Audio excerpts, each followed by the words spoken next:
అందరికీ నమస్కారం అండి. బాచీరావు కుకింగ్ వీడియోకి వెల్కమ్ అండి. ఈరోజు మన వీడియోలో అటుకులతోటి బూరెలు తయారు చేసే విధానము కృష్ణాష్టమి సందర్భంగా కన్నయ్య ప్రసాదం. అటుకులతోటి రకరకాల బూరెలు చేస్తారు. అటుకులతో బూరెలు, అటుకులు ఉండలు, అటుకులు, బెల్లం, బెల్లమే బాగుంటుంది, పంచదార కూడా చేసుకోవచ్చు అండి. ఒక కొబ్బరికాయ కొట్టుకొని ముక్కలు చేసి పక్కన పెట్టి మిక్సీలో మనం పౌడర్లా చేసుకుని, అలాగే బెల్లం కూడా పౌడర్ చేసుకుని రోట్లో దంచుకోవచ్చు, మిక్సీలో పట్టచ్చు.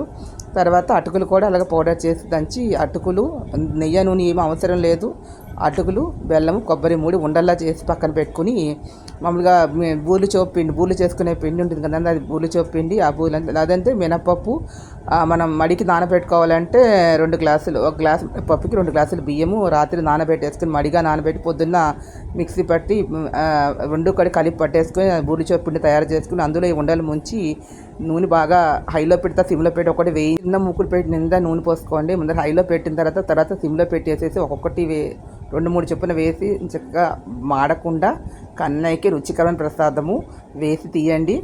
ఆ ప్రసాదాన్ని స్వామికి ఒక 2-3 తులసి దళాలు వేసి స్వామికి ఆరోగ్యం నైవేద్యం పెట్టండి. కృష్ణాష్టమి కన్నయ్యకి చాలా చాలా ఇష్టమైనటువంటి బూరెలు తయారవుతాయి. కన్నయ్యకి అటుకులు అంటే ఇష్టం కాబట్టి అటుకులతో ఇలా బూరెలు వెరైటీగా కూడా చేసి నివేదన చేయవచ్చు. ఈ వీడియో మీకు నచ్చిన లైక్ చేయండి, షేర్ చేయండి, సబ్స్క్రైబ్ చేసుకుంటాను. లైక్ ఇచ్చి ఎంకరేజ్ చేయండి. Please subscribe my channel. Thank you to all.